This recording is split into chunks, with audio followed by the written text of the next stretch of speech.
ఈ తేజస్వరిని చూసినాక నిశ్చితార్థం అయింది. నిశ్చితార్థం అయినాక తేజస్వరి ఇంట్లో వాళ్ళు ఎంక్వైరీ చేశారు ఈ అమ్మాయి ఇది గురించి. వాళ్ళకి కొన్ని విషయాలు బయటకొచ్చాయి. అట్లాగే ఈ అమ్మాయి ఫిబ్రవరిలో కొద్ది రోజులు కనబడలేకుండా వెళ్ళిపోయింది ఎక్కడికో అని కూడా చెప్పారు. ఇవన్నీ చూసినాక ఇంట్లో వాళ్ళు వీడికి చెప్పారు, వద్దురా అమ్మాయి కొంత మనకి డౌట్‌ఫుల్‌గా ఉంది. అమ్మాయిని పెళ్లి చేసుకోవద్దు. మనం వేరే నీకు మేము వెతుకుతాము, చేస్తామని చెప్తే అప్పటికే ఈ అమ్మాయి తన మీద లవ్ స్టోరీ స్టార్ట్ చేసింది. రోజు చాట్ చేయడం, ఫోన్లు చేయడం. ఎవరు ఐశ్వర్య నువ్వంటే నాకు చాలా ఇష్టం అని చెప్పడం. దాంతో ఈ ఈ అబ్బాయి కూడా ప్రేమలో పడిపోయాడు, ఆ అమ్మాయి ప్రేమలో. సో ఒక రకమైన ట్రాప్ అంటారు కదా, ఆ ట్రాప్‌లో పడిపోయాడు. దాంతో ఇంట్లో వాళ్ళని ఎదిరించి మరి అతను పెళ్లి చేసుకున్నాడు.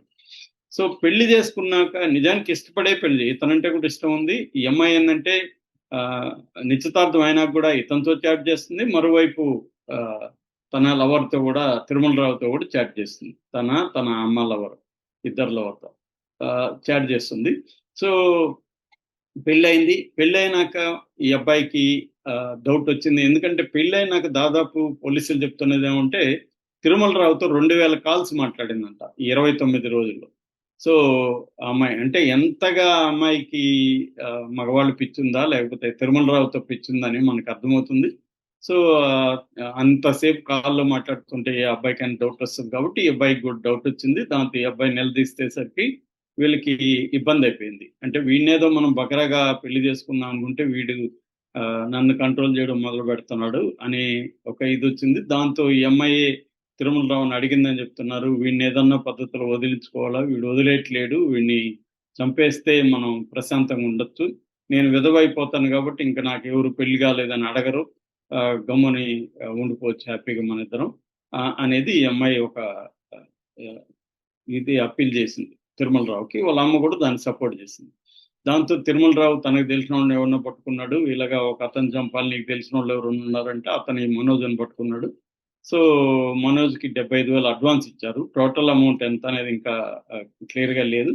సో, అడ్వాన్స్ ఒక 75,000 ఇవ్వగానే మనోజ్ ఏం చేశాడంటే, తను సర్వేయర్ కాబట్టి మాదొక 10 ఎకరాలు సర్వే చేయాలి సార్. రండి అంటే తను ఓకే అన్నాడు. తను కార్‌లో ఎక్కించుకొని ఎర్రవల్లి చౌరస్తా గద్వాల చిట్యాల రోడ్‌లో దగ్గర పెబ్బేరు అని ఉంటది. ముందుగా ఎర్రవల్లి చౌరస్తా దగ్గర చంపుదాం అనుకున్నారు. అక్కడ అదేమో ఊరు చివరిలో ఉంది. ఊరు దగ్గరలో ఉంది కాబట్టి అదొద్దనుకోని మళ్ళీ పెబ్బేరు దగ్గరికి తీసుకెళ్లారు. అక్కడ కొద్దిగా నిర్మానుష్య ప్లేస్‌లకి తీసుకెళ్ళి ముందు రోజే తెలివిగా మనోజ్ ఏం చేశాడంటే కారుకి ఆ బ్లాక్ స్క్రీన్‌లు ఇవి పెట్టిచ్చాడన్నమాట. ముందే బ్లాక్ ఫిల్మ్ అంటారు కదా, ఆ బ్లాక్ ఫిల్మ్ పెట్టిచ్చేశారు. అంటే బయటికి కనబడకుండా. దాంతో కారు ఒక దగ్గర ఆపారు. ఆపగానే ఇతను మనోజ్ ఎనక నుంచి ముందు సీట్‌లో కూర్చోబెట్టారు ఇతన్ని. ఆహ్, ఈ తేజేశ్వర్‌ని. ఎనక సీట్‌లో నుంచి గబక్కన లేసి కత్తితో మెడ కోసేశాడు. గొంతు కోసేశాడు.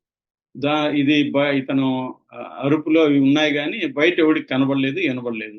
సో, దాంతో ఇతన్ని చంపేశారు. దాని తర్వాత శవం ఎక్కడేద్దాం అనుకుంటే అక్కడ అంటే అక్కడ జనసంచారం కనబడుతుంది. దాంతో మళ్ళీ ఇతన్ని కర్నూలు వైపు తీసుకెళ్లారు. అక్కడ గూడా 2, 3 ప్లేసులు తిరిగారు. ఎక్కడెయ్యాలని. పూడిచెర్ల అనుకున్నారు ఫస్టు. మళ్ళీ పల్లె అనుకున్నారు ఘాట్‌లో ఏద్దామని. అక్కడ కుదరలేదు. చివరికి పిన్నాపురం క్రాస్ దగ్గర సుగాలిమెట్టు అంటారు. అక్కడ గాలేరు నగిరి కాలువ హెచ్ఎన్ఎస్ఎస్ అంటారు. ఆ కాలువ దగ్గర శవాన్ని పడేసేసి ఎళ్ళిపోయారు. సో, ఇది జరిగింది. తర్వాత ఇందాక నేను చెప్పినట్టుగా తేజవర్ధన్ వాళ్ళ బ్రదర్ ఫిర్యాదిచ్చాడు. ఇంక పోలీసులు పట్టుకున్నారు. సో, ఇప్పుడు అమ్మ, కూతురు ఇద్దరు గూడా ఒప్పుకున్నారని చెప్తున్నారు. మేమే చేయించాం. మేము ఇతను అడ్డుగా ఉన్నాడు మాకు. సో, ఇది బేసిక్‌గా. అంటే తల్లి, కూతురు ఇద్దరు ఒకతనితోని మేనేజర్‌తో అఫైర్ పెట్టుకోవడం. మేనేజర్ భార్య ఉండగా ఒక తల్లితో మళ్ళీ కూతురుతో పెట్టుకోవడం. సో, ఈ నేపథ్యంలో ఆహ్, ఆహ్, ఈ హత్య జరిగింది. దీన్నే మామూలుగా సైకాలజిస్టులు ఏందంటే డార్క్ ట్రయాడ్ అంటారు. డార్క్ ట్రయాడ్ అంటే 3 అన్నమాట. అంటే నార్సిసిజం, తర్వాత మాకివెలియనిజం, సైకోపతి. ఈ 3 లక్షణాలు వీళ్ళకున్నట్టుగా మనకి చెప్తున్నారు. ఎందుకంటే ఈ నార్సిసిజం అంటే తన డిజైర్స్, తన ఆహ్, కోరికలు వాటికే ఇంపార్టెన్స్ ఇవ్వడం, దానికోసం ఏదన్నా జేయడం. దీన్ని నార్సిసిజం అంటారు. మేకియావెల్లియిజం అంటే ఎంత ప్లాన్డ్‌గా వీళ్ళు ముందే పెళ్లి జేసుకొని వీడితో ఆహ్, మళ్ళీ వీడిని చంపేసి ఇవన్నీ ముందుగా ఆర్గనైజ్డ్ ప్లాన్ చేశారు. ఇతని బైక్‌కి కూడా ఆ అమ్మాయి జీపీఎస్ ట్రాకర్ కూడా పెట్టిందని చెప్తున్నారు. అంటే వీడు ఎక్కడెక్కడ పోతున్నాడు, ఈ కదలికలు కూడా తెలియజేయడానికి. అంటే ఒక ప్లాన్డ్ ప్రకారం తల్లి, కూతురు ప్రియుడు కలిపి ఒక ప్లాన్డ్ ప్రకారం దీన్నే మ్యాకియవెల్లినిజం అంటారు. అంటే ఏ పనన్నా చెయ్యి, నీ అవసరాల కోసం ఏమన్నా చెయ్యి అనే దాన్ని మ్యాకియవెల్లి అనేవాడు చెప్తాడనమాట.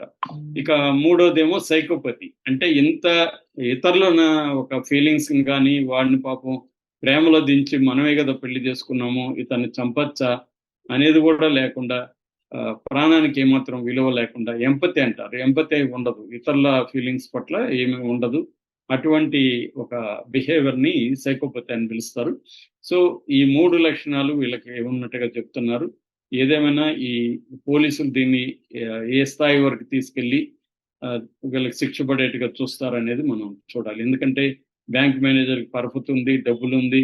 అతను కేసుని ఏం చేస్తాడనేది తెలీదు. ఎందుకంటే వీళ్ళ ఇంట్లో వాళ్ళు అంత పవర్‌ఫుల్ కాదని చెప్తున్నారు. తేజేశ్వర ఇంట్లో వాళ్ళు. ఏం జరుగుతుందనేది చూడాలి. Okay sir. Thank you so much.